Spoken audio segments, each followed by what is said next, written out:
Basement level vibes with another one, straight up blackness aye. Who tell the truth? Mark Benskop, defend the ghetto youth. Mark Benskop, radio station is the fruit. Mark Benskop, straight up from the root. Mark Benskop, who tell the truth? Mark Benskop, defend the ghetto youth. Mark Benskop, radio station is the fruit. Mark Benskop, straight up from the root. Mark Benskop, I do it for the love, him not do it for no money. Straight up, him attack, educating everybody. Big up my friends and big up my family. Turn on the radio, catch the vibes, it's integrity. Straight up, Benskop stands for unity. One people, one nation, one destiny. Free up the truth in the air, even the blind can see. The deaf can hear, the dumb can talk, the cripple can walk. Boom. Who tell the truth? Mark Benskop, defend the ghetto youth. Mark Benskop, radio station is the fruit. Mark Benskop, straight up from the root. Mark Benskop, who tell the truth? Mark Benskop, defend the ghetto youth. Mark Benskop, radio station is the fruit.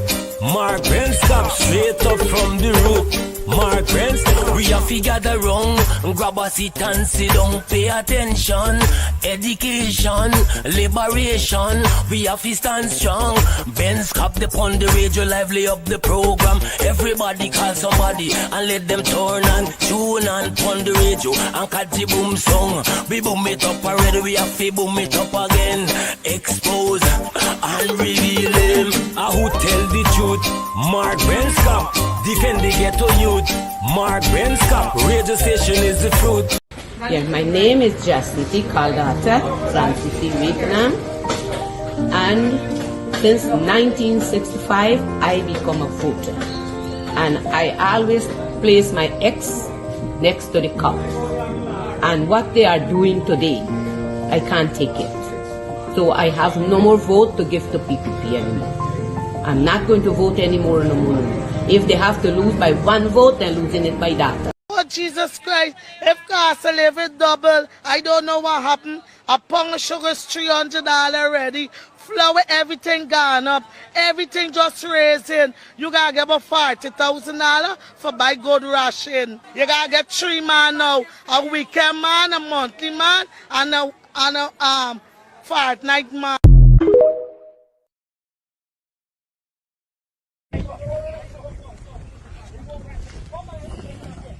Nous voyons comment tout le monde est. Ils veulent continuer à lever. Black Bush a levé, on va lever. Il faut qu'il punish. Nous voyons comment tout va dire. On va lever quand même maman papa. On va lever. So it's in the rice price. The rice price, something to do. They're going to talk to me, man, somebody. They're not talking to me, they're going to tell me nothing. And they're going to people every week. Okay.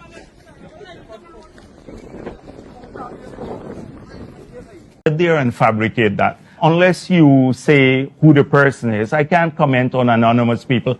Okay, well, let's talk about specific individuals. What is your relationship with Mr. Su Jurong? Su? Oh, Su? My relationship? Of course, he's not going to tell you what's his relationship like with any man. Politically speaking, that is. And so he's not going to tell you what's the relationship like with him and Sue. For obvious reasons. He doesn't want to expose whatever happened between him and Sue. And we can assume what happened. We can assume again, I repeat, I'm going to say it very slowly, we can assume what happened between him and Sue. And so he can jump around and call everybody corrupt and this body corrupt and all manner of things. We already know Barajat there. We already know. All right, hey, good night and welcome to Straight Up. My name is Mark Benja. We're going to rock and roll for just about 1 hour. Right, Savish Tish? Imagine a woman's name, Savish Tish. As in Tisha, is it? Savish. Good night to you. We have folks with all sort of names. Janice M. Johnson. Well, that sounds like a British name, right? And we get Sandra is with us. Not Sandra as in that's Sandra McAllister. We get Sandra Hanover with us. Good night to all of you. Cheryl Thomas went. Went. Good night to you, Cheryl. Cheryl, a wonderful human being, a soldier, so to speak. I was there in Guyana for the 2020 elections, and we were there. And Cheryl is just a beautiful soul, wonderful, wonderful lady. Good night to you, Cheryl. We enjoyed ourselves at the final night campaign there for the APNU AFC. How many of you guys recall where the final night campaign was held? Campaign rally was held. Where? Let me see if you guys know what's going on. Rajan Bim, how are you doing, man? David Papin. Oh, that's a new name. Papin on us now, right? We got to keep an eye on David Papin. He just pop in on us. Welcome, David. Don't get me wrong. Welcome. We like to welcome our new folks. Thomasina Ben, all the way out in Region 10. How are you doing? All right. All of you, every single one of you, we got to welcome you. Somebody's on tonight. Somebody's on tonight. I bet. Let me see. Where's my wallet? I bet you guys right now. Can't bet you guys Lamborghini money. Me get it. Can't bet you guys gold money. Me get send gold out and things like that. Me get it. But hey, let me put that aside, right? For now, because some of you might say, "Oh, Ben Chap and his shades, right? Throwing shades." All right. Good evening again to all of you. But I bet that you guys cannot tell me. Okay, Joy Ann says coffee. Some of y'all saying in terms of who's on tonight, Tom Anderson. Let me see who else. No, the final night rally for the coalition. The final night rally was held. You guys know where, right? Yeah, Square of the Revolution. Square of the Revolution. Square of the Revolution in Georgetown. Square of the Revolution. How are you guys going to forget that? Square of the Revolution. So who you guys think is going to be on tonight? Let me see if you guys, this is your program, even though they get a particular pack who's saying, oh, Ben Chap program and viewership drop and go on your people platform and build your platform. But Ben Chap and platform drop and a bunch of dotishness, but we don't have time with those pacus, those dotish pacus, anti-crapo. And so you guys are saying Tom is on. Who else you guys? Everybody's saying Tom. Is Tom the only person? Good night to Mr. Tom Anderson. So who you guys think is going to be on tonight? Let me see. And what you guys want us to, not want us to talk about. So somebody says Hamilton Green. Lily Golivia says Hamilton Green. Somebody says Aubrey Norton. Somebody said Lanpaku. Who's Ranson Charles? Lanpaku. Theodore Adams said Vincent. Who? Vincent who? Somebody says Aubrey Norton again. Everett Leonard, hey, my good friend, is saying that it's Melly Mel. The last time Melly Mel was on here, couple bombs raised, you know. People fighting to interview Melly Mel, and they're like, Melly Mel was on Ben Shop. What's going on? Why? Melly Mel, thank you. And you're hurting some of them, hurting some of their feelings. But thank you so much. Let me see. Somebody says Slack Bokta is on. Not tonight. Somebody said, ooh, David Granger. Y'all know when y'all mention Granger's name? Granger? We got to love David Granger, man. But good night. Let me see. Devin Sears now, man. Not Devin Sears. What are you going to do, though? Somebody says Attorney Hughes. But here what's going to happen. The guest is already here. Unless that guest has been explaining to his folks or messaging his folks and cheating on this system. I hope not, because so far none of you guys know who this person is. None of you so far. So we'll take a quick break and we'll be back with our guest. Y'all, somebody say, Monish Ramnarayan say, the Honorable Audrey. You mean Aubrey? Oh man, don't do the opposition leader about Audrey. Come on. Somebody said Rickford Burke. No, no. Sorry that I said no so quick. No, no. Emma. All right, here. Guess what, guys? We'll take a quick break and we'll be back with our guest tonight on Straight Up so we can rock and, you know what, roll.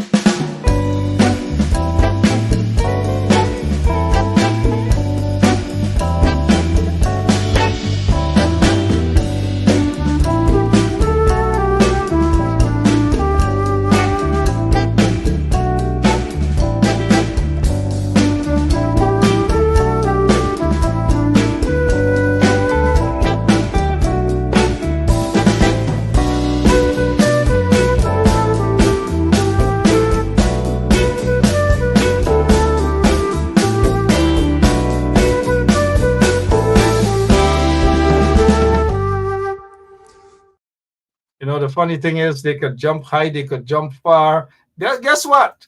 They got to sail right back here on 107.1 FM. They got to sail right back here. And let me show you who our guest is on this boat. He just came off the boat. Take a look. Ganesh Mahipal. Ganesh Mahipal is with us tonight. And we're going to rock and roll for a few minutes with him. The Honorable Member of Parliament, Ganesh Mahipal. How are you? Good night and welcome to Straight Up. Good night, Mark. I didn't sail on any boat. Every time I'm invited, I respond. So please, I didn't sail on any boat. Good night. I'm good. And how are you doing? Good, thank you so much. All right, so you guys get it there. Ganesh Mahipal, he's the Member of Parliament for APN UFC. He's also the Shadow Minister of Local Government. Ganesh Mahipal, everybody's saying a surprise, surprise, surprise. And, you know, we went through a lot before we got him there. Look, if you guys can see all the way at the bottom there, he's there in that boat. That is him. So, Ganesh, tell us something, please, sir. What have you been up to recently, away from politics? Well, I haven't been away from politics.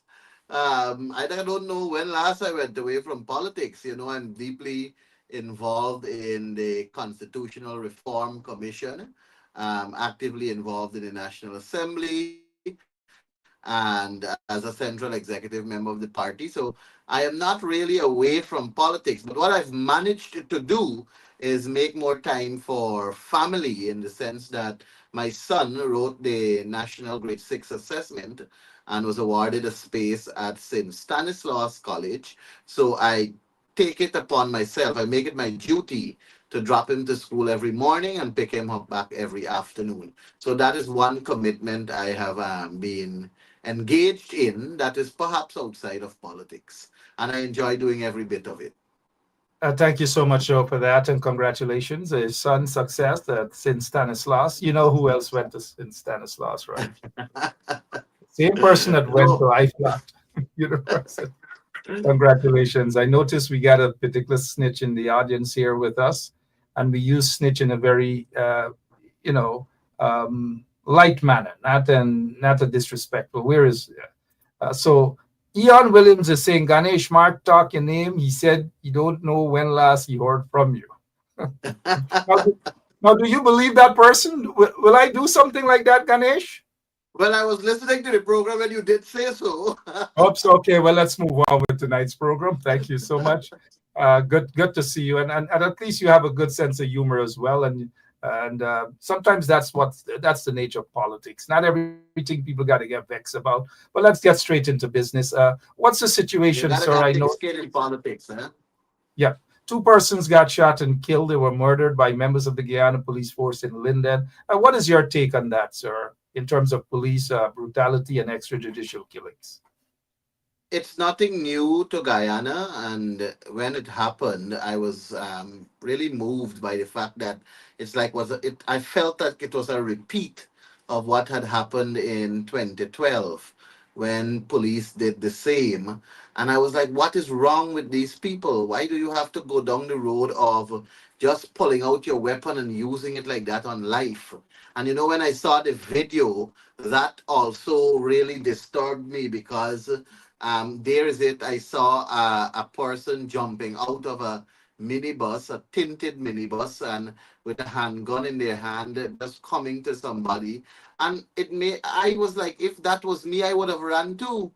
But then there you have the man just firing the gun. No, man, it's unfortunate, it's unfair, it's wicked, it's demonic, it's all the bad words you could find to describe what transpired there. And it should not go down as a number. And I immediately I remembered Quindon Bacchus. I remembered Orrin Boston. I remembered the Henry Boys. I remembered Harish Singh. And there's so many other names, Yuanse Douglas, and so many other names we can point to that were executed in manners that are unjust, uncalled for, and unfair to life. And it should not, the families, I can only imagine what is it that they are going through to know that they have lost their loved ones in such a manner. And it should not go down as a number. I don't think we should even believe Irfan Ali when he said that no stone will be left unturned, because that is the same thing that was said about the Henry boys, and their mothers passed away and had no justice for their children. It is just unfortunate that we have to be repeating this at this time in our country's history. And it just goes to show that nothing seems to be working in terms of the system of our country, the protocol, the manner in which you work, in which you have to execute your duties, the standard operations procedure, the constant training that police officers have to go through, and so on. Why he had to come? Why that police officer had to come with a white T-shirt and a black pants, jumping out of a tinted bus? What was so wrong with coming with a marked vehicle, or even if you had the tinted vehicle, and why could you not have on your uniform and execute your duties? And I think I think the standard operation procedure requires that police should execute their duties in uniform unless they are undercover and so on. So a lot of things went wrong there. I am not too optimistic about the RSS. They're yet to prove me wrong. I'm not too optimistic about them getting to the bottom of this. It is very sad that we lost two young lives, and I am hopeful that the family can press for justice and don't allow this to be swept under the carpet. Don't allow it to become another number. And if I had to influence my side in terms of should we have been in the position, and we will continue to call for justice for these young men too, but I would have preferred to see probably Scotland Yard or a reputable organization from the US or Canada to conduct these kind of investigations. I honestly and sincerely have no confidence in the RSS, because the Henry boys, their brutal murder is still registered as number, and we still don't know what transpired there. Harish Singh is the same thing. Orrin Boston is the same thing, and Quindon Bacchus is the same thing. I mean that judgment in court, 20 something million dollars. That's what you pay for a life now. That's the price that a person's life has become. No, it was very, very sad, Mark. And as I said, under the coalition time, there were unrest too. There were protest actions and so on. But I cannot recall police gunning down people in such a manner that is on the protest line. And sadder is the fact that the second young man that lost his life, I am told that he was not even a part of the protest action. He was just coming home from Georgetown and had to pass through the area. But then you look at how things happened, man. These police were just firing bullets and just firing whatever else, if it's rubber bullets, I don't know, but they clearly live pellets, the live rounds were fired also, in addition to tear gas and the likes. But was there need for that?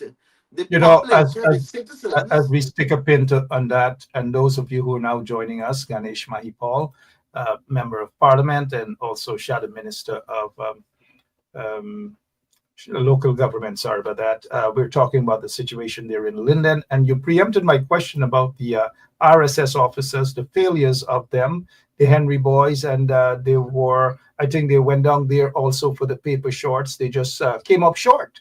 with Henry Boyd, there was nothing there at all. And so if they're watching, we want them to know that the Guyanese, majority of Guyanese, do not have confidence in them at all, period.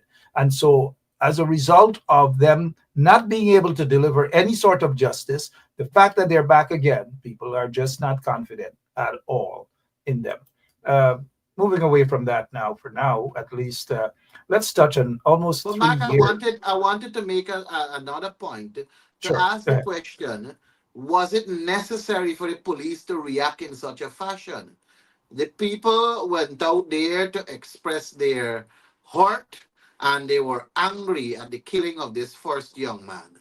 And in a democracy, people are allowed to vent, they're allowed to demonstrate, they're allowed to express that anger in terms of protesting, peaceful protest, mind you, and they're allowed to to engage in seeking publicity through mass demonstration by congregating and protesting in a peaceful way. Of course, they must not disrupt private.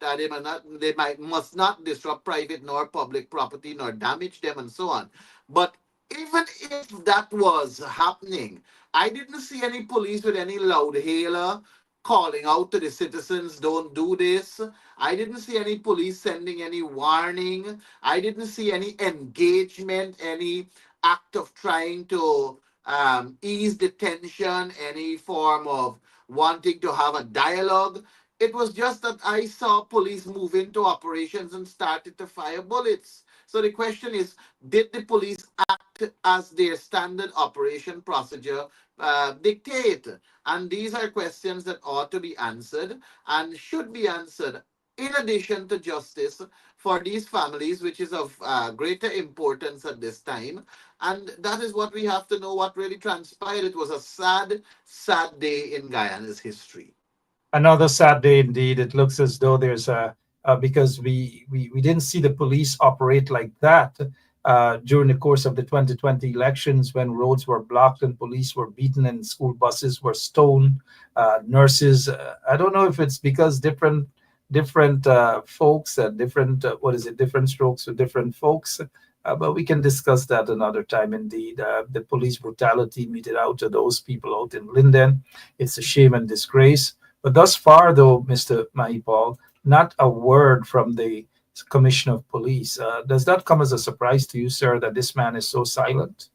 Well, I have said before, and I'm continuing to say, that I do not support the Commissioner of Police in the current name of Clifton Hicken, and that is primarily because he has passed the age of retirement, and he is only occupying that seat, leading to others not getting the opportunity to be promoted and thus having a trickle down effect on the entire Ghana police force. Mr. Hicken had his time in the sun. He has reached the age of retirement and he should go home. That is my position. It is indeed sad that he is not speaking on the matter, but there are several other matters that he have not spoken on, which also he ought to take responsibility for. The whole Brutus scandal, he hasn't spoken on that either. And several other matters within the Guyana police force, he is not speaking on. Now, I don't have any personal beef with Mr. Clifton Hicken. I don't know the individual to have any personal vendetta or personal issue with him.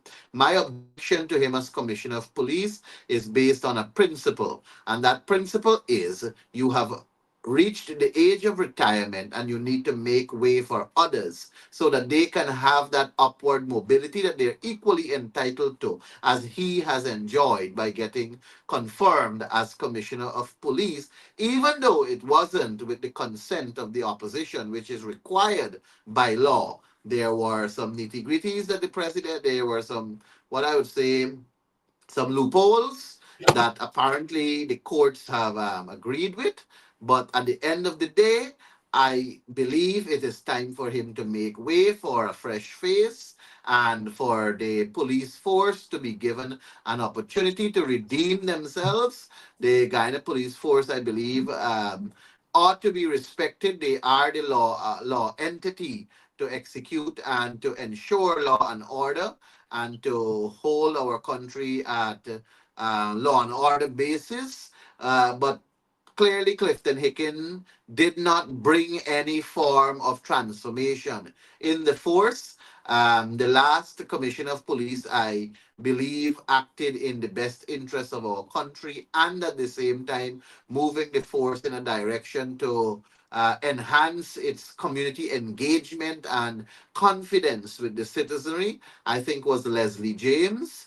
Unfortunately, I don't think Clifton Hicken has acquired that, and I'm not going to say that this facade of going and do Christmas tree light up or toy drive or football competition or cricket competition cuts it. For me, it does not cut it. What it required is meaningful, sensible, and honest engagements. And I've not seen that from Clifton Hicken and the force under his watch. And he should make way for another commissioner of police and give the confidence to the ranks below so that they can equally be entitled to promotion.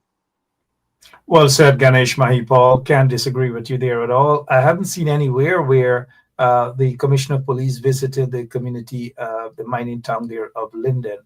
He is, I don't know whether he's out of the country, whether he's on some sort of operation, whether he's cutting something. I don't know what's going on with him, but he's very silent on all of these important matters. And maybe he just goes out to speak whenever either Irfan Ali or Jack Deere, either one of them tells him to go out there and speak. Shame and And disgrace. that is another issue too, Mark, because you cannot have the state apparatus in the name of the Guyana Police Force with the Commissioner of Police engaging in these kind of political outreaches. Yes, I agree that the president requires the presence of the Commissioner of Police, but at activities that are not political, more like activities that are national, I expect to see the Commissioner of Police, like flag raising exercise, whether it is Republic flag raising or Independence flag raising. Those are the kind of national activities you expect to see the Commissioner of Police, the Chief of Defense Staff, the Chief Fire Officer, the Chief Prison Officer, if that's what it's called. But though the discipline services heads, the discipline service heads, I expect to see them at those national events, not at a meeting where Irfan has to be engaged in political gimmicks and speaking with politics as his base. You need to have your commissioner of police must be somebody who does not take any sides, who implements and execute the functions of that office without favor or ill will, without affection, and should demonstrate it in such a way that even if he has to correct the president, should the president do something that is unlawful, he should do that. Yes, the president enjoys immunity in terms of his actions as president, but that doesn't take away from the commissioner of police to say, well, Mr. President, you are doing this which the law does not permit, or You minister don't X, have, or sorry, Mr. Mahipal, sorry, don't have any confidence with him. 95% of Guineanese do not have confidence in the Commissioner of Police and probably most of the hierarchy of the Guyana Police Force. But let me ask you this as we prepare to move on, though. Let's just welcome those of you who are now joining us. Ganesh Mahipal, Member of Parliament, also Shadow Minister of Local Government, is with us. So, Ganesh, who is the Shadow Minister? Who is the Shadow Minister of in the opposition? for Home Affairs.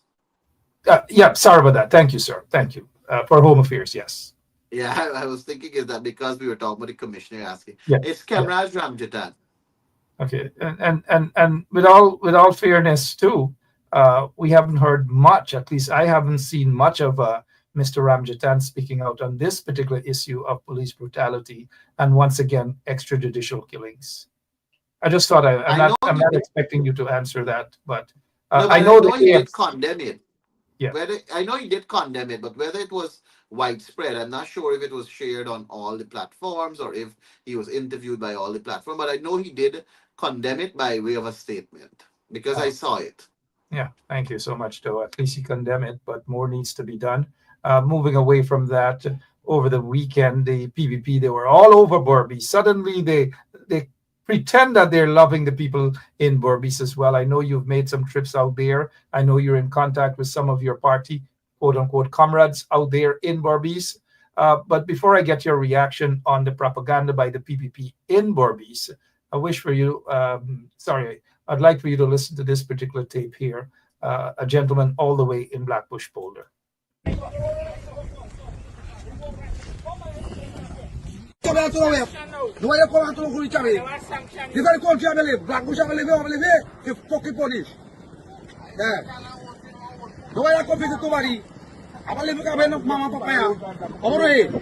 So it's in the rice price.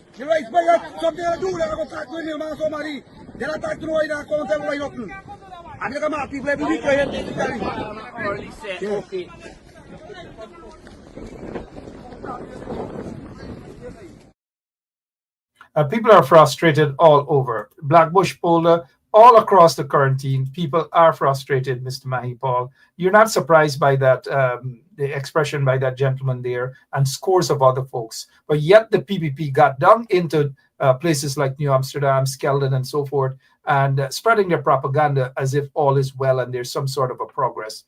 What is your take on the hypocrisy there by the PPP? Well, I am agreeing with you that all across the country, there are several people who are angry and who are hurt by the actions of the People's Progressive Party. And they have demonstrated that anger and hurt several times to us in the parliamentary opposition. Uh, but we are not going to expose their identity because they expect us to defend them, represent them, but not expose them. And there are several people, Mark, who have communicated with us via WhatsApp and the various other media that is available, and they have told us what is happening in their respective communities. What the government is doing right now is a clear indication of how worried they are. They understand that as of next year, there will be more production in the oil and gas field, and with more production will come more money. So even though they spent their 5 years so far stealing the wealth of the nation, they are now attempting to give a little freck here and a little freck there with the hope of buying people's votes and people's support. Several people are well aware that what they had intended to get with this oil economy, they're not getting. And they're not falling trap or falling prey to the whole notion of accepting a small gift here or there and think that that is worth it. I have said to several people that if the government comes to you and they say they're going to give you a 10,000, 50,000, or a microwave or a bedroom set or whatever it is, like what was complained, what was related to me in terms of what's happening at Matthews Ridge in Region 1, accept it. Take it. Don't refuse no help. Don't refuse nothing that is coming from them. But on the time of voting or at the time of voting on elections day, you must remember that they had 5 years to give you betterment. And in the last year, in fact, a couple of months before the elections, they start giving out handouts. They start giving you pittance. They started to give you a little frick. And you should not fall prey into accepting that under the auspices of giving them a vote. They must remember that a government's commitment must be to its people all the time and not just piece of the time. And they must remember that corruption, there's a lack of accountability, there's no transparency and no good governance under the Irfan Ali-led administration.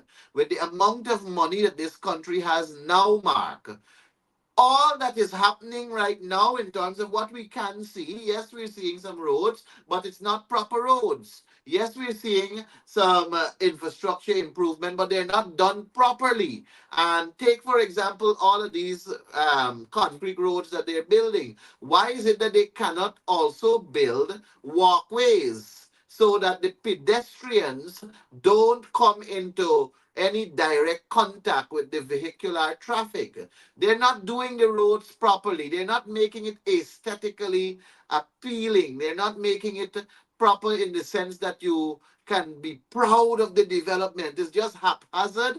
There is no proper mixture. The road is breaking up. The concussion road, every day you see workers on the concussion road digging it up for God knows what. They putting in some kind of cement back. You got to recap a whole host of things. Wastage, a wastage of the taxpayers' money.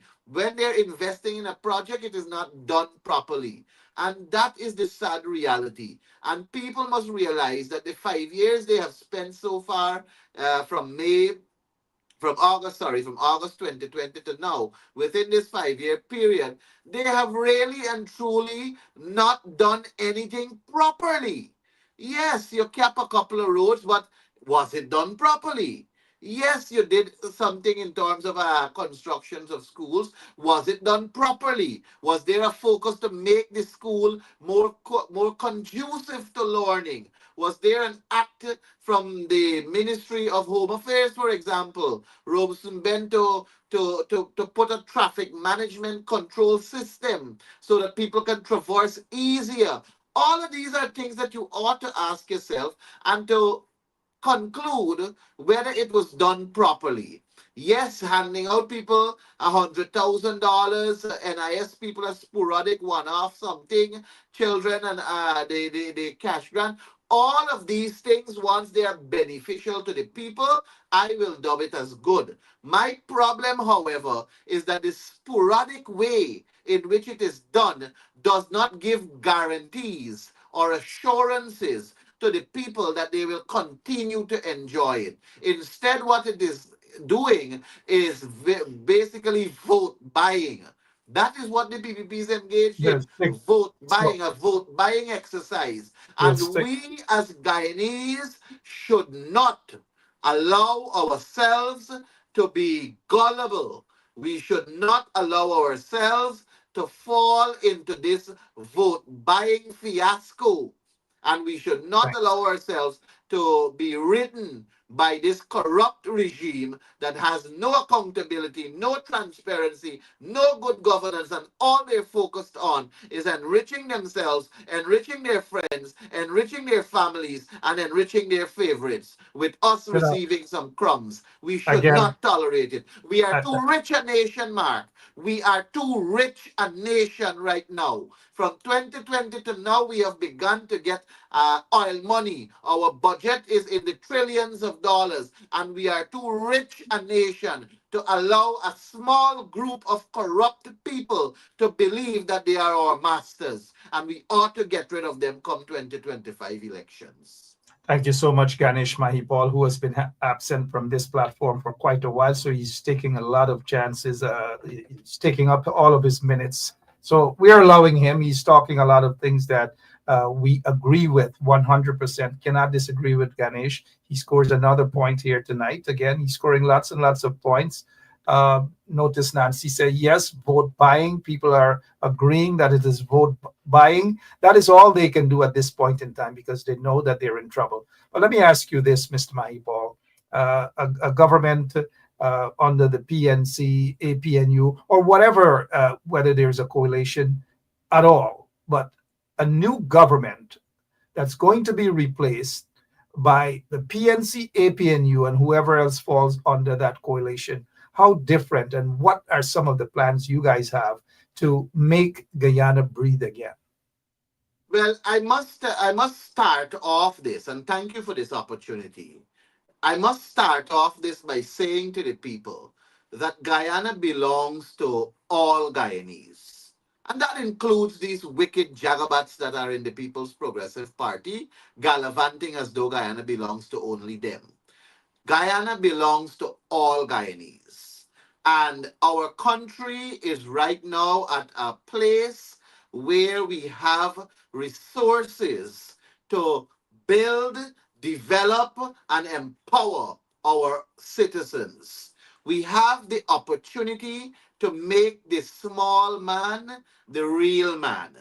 And in order for us to do that, in order for us to achieve that, then we have to have systems in place that are strong, systems that are strong in terms of accountability, transparency, and good governance. Systems that can guarantee people their fundamental rights so that they can freely express themselves and not be fearful of suffering at the hands of political accusations or political torment.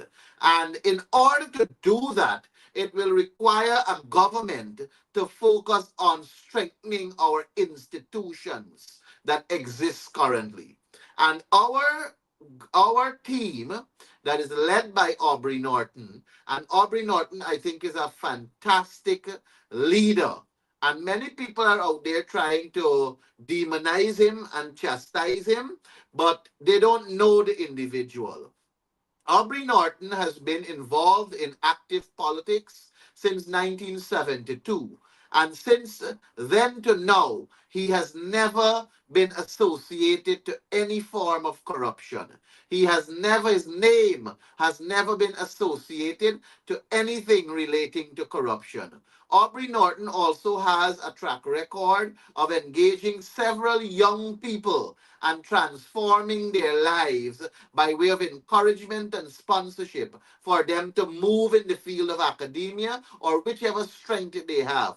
I remember a gentleman by the name of Riaz Rupnarain from Pomeroon who testified that Aubrey saw him in the Pomeroon, engaged with him on an outreach, and then promoted him in the sense of encouraging him to go study further and go for the field to, become better in society. And today, Riaz Rupnarain has a doctorate to his name, and I think two degrees and a master's.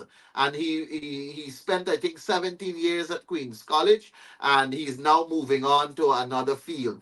That is a person who testified, an Indo-Guyanese, mind you, who testified to the works of Aubrey Norton. And there are several others. But I diverted there, and I'm now coming back to say to you that under his leadership and his team, we intend to ensure that the opposition, in the sense of the People's Progressive Party now, when we are in government, we intend to put an opposition representative on all state boards and all commissions. And the reason why we intend to do that, Mark, is that they should have oversight in this democracy at all of these respective agencies so that they can hold us accountable should we engage in any wrongdoing that can not benefit the people of this country. They must be able in opposition to cry out that, well, the Guyana Geology and Mines Commission is not doing what it has to do in keeping with the laws. The Guyana Lands and Surveys Commission is not doing what they have to do. The National Procurement and Tender Administration Board is not awarding contracts properly.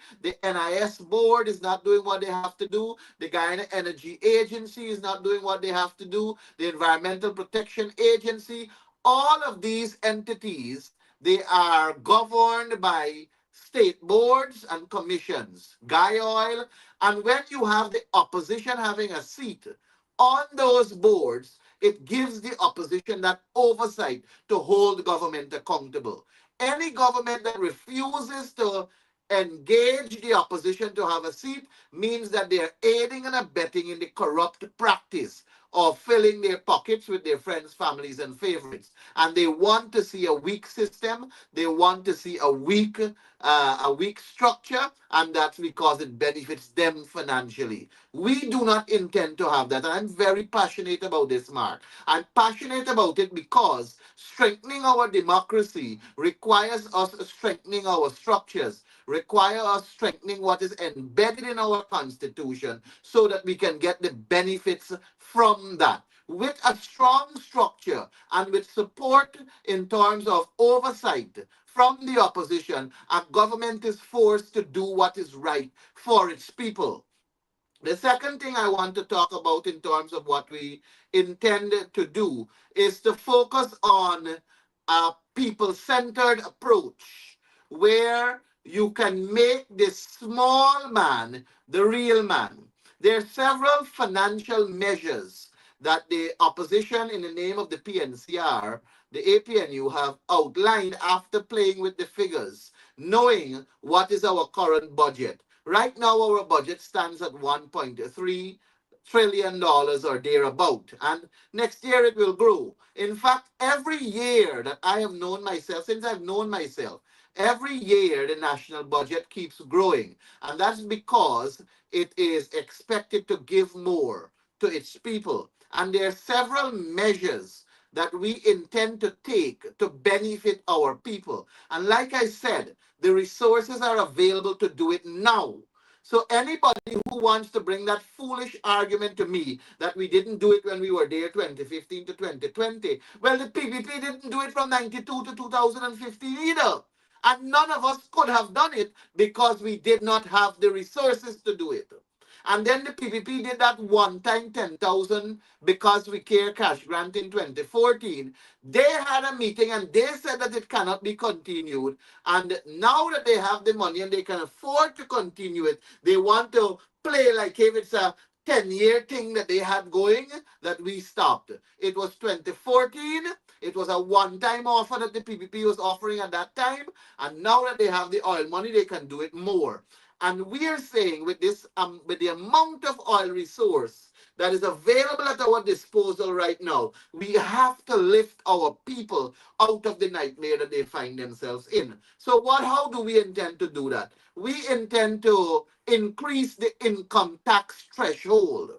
Right now, the income tax threshold is at $130,000.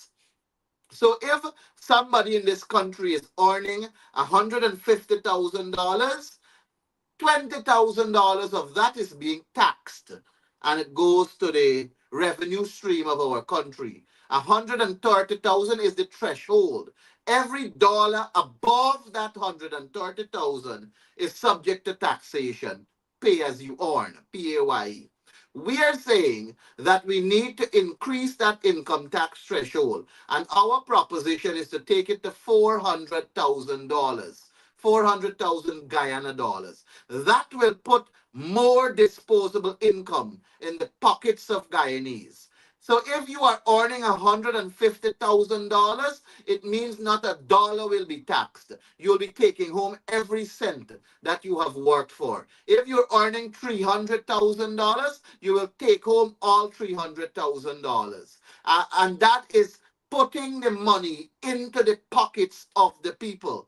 We are also proposing to increase the minimum wage. The minimum wage has to go to anywhere around $200,000 so that we can again ensure that our people are paid a proper salary. We believe that our police, our teachers, our doctors, our nurses, our essential workers, they deserve to be treated better. We have the resources to do it. We do not intend to move in a direction where you don't use the money on the people. Our country is too rich for our people to be this poor, and we have to invest in our people. Mark, it makes no sense we build the Demerara Harbor Bridge. It makes no sense we build all of these massive infrastructure if we have people who are sad, people who are depressed, and people who are not empowered to enjoy it.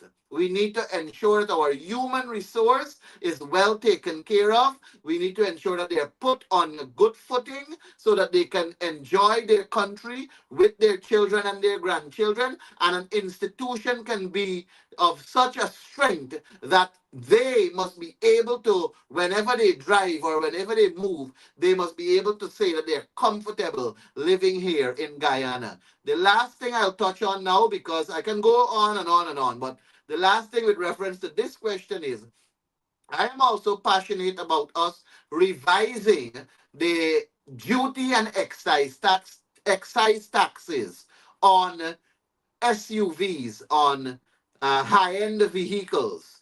What I have looked at and what I've seen is that majority of these high-end vehicles or these SUVs, they enter this country on duty-free concessions. And when they come into this country on duty-free concessions, the country gets nothing out of it.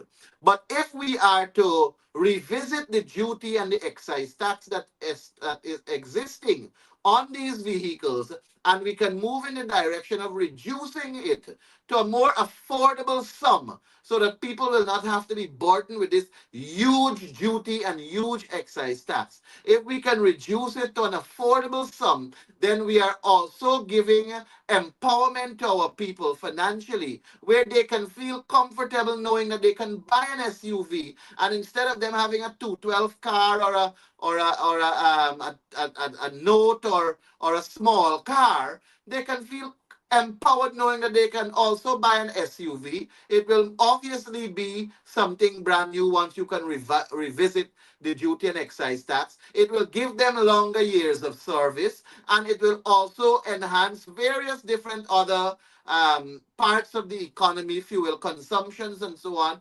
And you can do so many things, Mark, to benefit your people. But the People's Progressive Party is not doing things to benefit the people. Only now they're engaging in sporadic handouts that are pittance, basically. Look at the NIS stupidity of $10 billion, where if you made a contribution of 550,000, 550 contribution, you're only getting a 260,000 one-off. Why can it not be that we revisit the law and we make the contributions at 500 for people to get their full pension?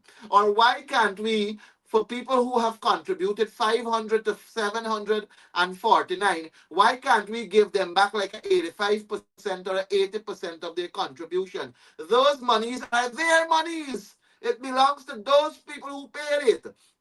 And if you are not entitled to a pension for life because you didn't reach the 750, then you can at least get back 85% of what you contributed or 90% of what you contributed, because it is your money that you put there. And as I said, we have the resources to empower our people. Nobody that paid NIS 500 contribution or 520 contribution paid 260,000. They paid far way more than that to NIS. And they can get back more than that. It's just that you need a government that genuinely cares, a government that looks after the people, a government that understands that your people are more important than anything else. And with an empowered people, with an educated people, you can have a happy society, and you can move in the direction of engaging and empowering at a different level, where you can have these infrastructure projects simultaneously being done for the benefit of the nation. Our people are what is more important than anything else, and we need to invest in them. Ganesh Mahipal there telling us their vision were they to take over the government in the upcoming general and regional elections. Some very good points made there. I'm sure Ganesh could have gone on housing, on human rights side of things, on proper policing, the rule of law, and all these things that are absent right now under the corrupt PPP regime. I've noticed that somebody asked about Bellevue Pump Station and the corruption. What about the incomplete Bamia primary school that's depriving hundreds and hundreds of students out there in Linden? But I want to ask a question as it pertains to and not just the corruption by itself, but what's the situation with what is it, Bellevue Pump Station, and almost $1 billion given to somebody that's doesn't have the experience at all? What's happening with that, sir? Well, let me tell you, it's not Bellevue Pump Station alone. That one is a controversial one because of the infamous person that received that contract, and that's attracting that attention from that end, in the sense that it's this Guyanese critics character. But you have another pump station at A Line at Versailles, that has been abandoned basically. No work is going on there.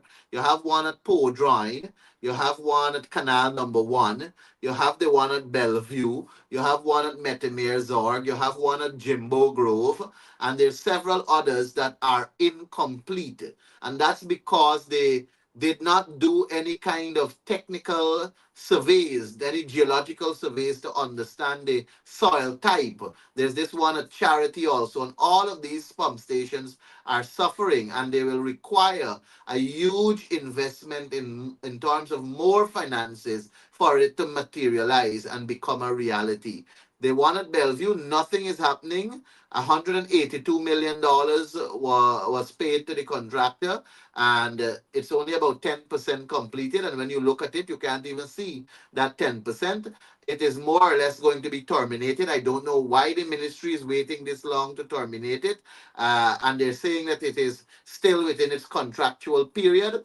But Mark, these contracts and these documents are not meant to you are seeing that nothing is happening. You are seeing that this contractor is failing.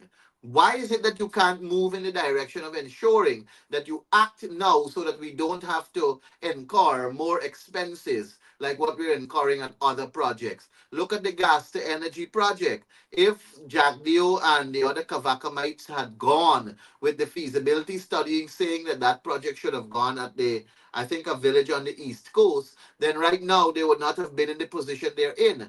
The one thing you're hearing is 1.2 billion US dollars. It moved to 2 billion US dollars. It's moving higher and higher. They're keeping the documents secretive as though it is their monies. It is the people's money, and we're entitled to know. We keep hammering that point home. And all of these are reasons for people to realize that this is a corrupt regime that is abusing our money, and they're not using it in our best interest. And we ought to take action come next election. Absolutely prepared to take action to vote the corrupt PPP out of office again, just like what happened in 2015. Mr. Mahipol, you did mention that once there's a change of government and these PPP guys are no longer in office next elections,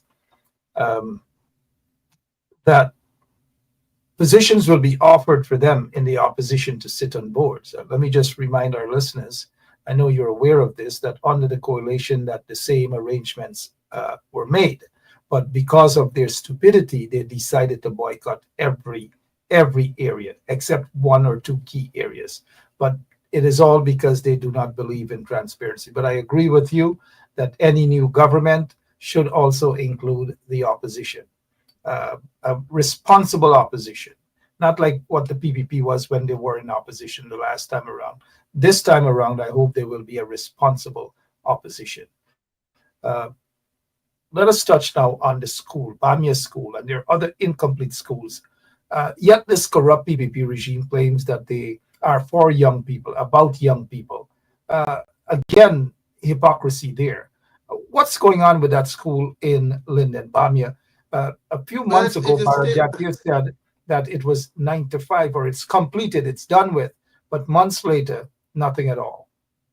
It's still not completed. It's still not completed. And it just goes to show that there's the amount of money that they have spent on that school, it goes to show exactly what I'm telling you, that when these projects are not completed and they're extended, they incur a higher cost and they become more difficult for completion because of the difficulties that the contractors will experience. And all of that is coupled with the corruption too, because if contracts are awarded properly based on merit, and contractors receive contracts based on merit, based on their ability and not based on their connections, then we will not be having situations like that. And that is the sad reality. And it's not just Bamia Secondary School. There are several other projects that are facing massive delays. And because of incompetence, because of manifest incompetence on the part of the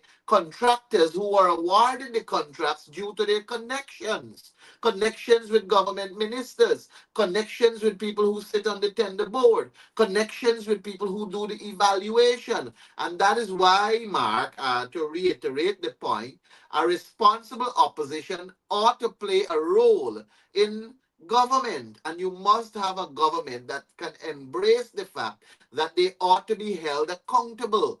No government, no government official should see themselves above the law. And I should make mention of this, which was also guaranteed by Aubrey Norton.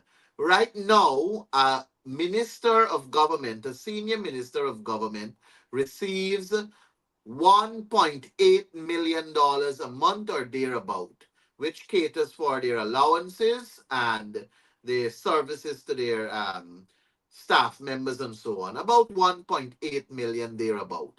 The president, I think, gets 2.4 million and they or thereabout. Those are the sums of money that ministers receive. The prime minister is 1.9 or 2.1, sorry, $2.1 million. And all of these happened over the course of the 2021 to now with the increases. And that's the unfair thing that the PPP did. A person who's earning $100,000 gets a 10% salary increase, and the PPP wants us to show off that. And they, with their $1 million, also gets the same 10%, which is a higher sum that they will get to enjoy. And that is unfair. That is blatantly unfair for you to give across the board percentage increase when people's salary are at different scales. And the higher your salary, the percentage, though being the same, will be higher for your based on your salary. So the 10% for on 100,000 is a very small sum in comparison to 10% on $1 million. Aubrey Norton said that no minister of his cabinet will receive any salary increase for the first 5 years of his government. No minister will receive any salary increase. $1.8 million or thereabout is enough and sufficient for them to live on and be comfortable whilst executing their mandate as a servant to the people. And I think that is a fantastic pronouncement, one that I embrace and support. The coalition in 2015, their senior minister's salary was $860,000. And that was the salary that they maintained in 2016, 2017, 2018, 2019, and 2020. In 2020, a senior minister's salary was $860,000. And then came the PPP and they started to increase. And their salary, that's the salary alone. With the salary and benefits, it goes to right now, the PPP ministers are about 1.8 thereabout. Well, I was happy to hear when Mr. Norton said that in his cabinet, no increase will be given to any minister of government, nor himself as president will take any increase in salaries. The salaries increase, the ministers will not get any but the public servants and the hardworking tax-paying Guyanese, the ordinary man, they will receive the wealth because they are deserving of it, and it's all about making the ordinary man, the small man, the real man. That is what the people-centered development approach that Aubrey Norton and his team are talking about. We have to empower our ordinary people and lift them out of the nightmare that they currently find themselves in. Thank you so much, Ganesh Mahipal. And the people need to be lifted out of that nightmare. It is a nightmare indeed. Every day, blackouts upon blackouts. They got some power ship, GPL power ship, all manner of things. Every single thing these guys in the PPP touch, every single thing. It's the opposite of the Midas touch. Ganesh Mahipal, again, Member of Parliament. And I was going to say minister, but it's not. I'm not going to walk back on that. Honorable Minister, but Ganesh is also the Shadow Minister. For now, he is the Shadow Minister of Labor, local government. I don't know. it is what it is, but I am a CFAR guy. The PPP has got to go. Ganesh, don't be a stranger. Don't disappear on us again. Don't do like Houdini. You're welcome here anytime. Just pick the phone up, even if you don't hear from us. Pick the phone up and say, look, you want to come back on a station that you once part owned, as you would say. But Ganesh, thank you so much again, and people are all excited to have you back on this platform. Anything else quickly before we go, sir? Your closing Well, remarks. let me say in closing that the sad reality, and that is because people are allowing the PPP to do so, is that they keep harping at what the coalition did and what the coalition didn't do and what's not. I think the coalition indeed made some mistakes, but I also believe the coalition in 2015 to 2020 made significant progress in the development of our country. I think the coalition focused on improving people's lives, and it is that which the People's Progressive Party had attempted to build on, but they are, of course, overshadowed by their corrupt practice. They have no principles, and they are not doing it with the interest of the people. The coalition, as I said, did make mistakes, and I believe we can learn from those mistakes, and we should endeavor to not repeat such mistakes, and we should build on the strengths that exist within ourselves, all to benefit the people of the country. I want to assure this nation, assure the people, assure your viewers and listeners that I don't intend to be a part of a government that condones with wrongdoing and engage in practices that divert from what they campaign on. I intend to do what we have to do for the benefit of our people, and I intend to fight ruthlessly for us to have a better Guyana for our children and our grandchildren. And I say to the Guyanese people that you can trust us. You can assure yourself that we will deliver a better Guyana, one that is not corrupt as this one right now, one that is full of transparency, unlike this one right now, one that has accountability, unlike this one right now, and I can assure you of good governance, something that we are yearning for as a people. Thank you very much, and managing your resources is what we intend to do for your benefit. Thank you, Mark. Thank you so much, Member of Parliament Ganesh Mahipal, for gracing us with your presence here on 107.1 FM. Thank you, sir. Appreciate it. Thank you. Good night. And to all of our listeners, we thank you so much as well for listening to tonight's broadcast. We will be back tomorrow, same place, same time, right here on 107.1 FM with another guest tomorrow night. God bless you all. Before I go, gosh, my maternal grandmother is celebrating her 95th birth anniversary today. 95th birth anniversary. Happy birthday to my grandmother. If she's listening, love you. And to all of you, God bless you. And if you're anyone out there celebrating your birthday, too, happy birthday to you as well. We've got to stay optimistic, and better will come indeed. Better will come, but better can only come once you go out there and grab it. The PPP must go. This elections, they will go again. God bless you all. So long. Yeah, my name is Jasniti Kaldata Francis Vietnam, and since 1965 I become a voter, and I always place my X next to the cup. And what they are doing today, I can't take it. So I have no more vote to give to PPP anymore. I'm not going to vote anymore no more. If they have to lose by one vote, they're losing it by data. Oh, Jesus Christ, if cost of living double, I don't know what happened. A pound of sugar is $300 already. Flour, everything gone up.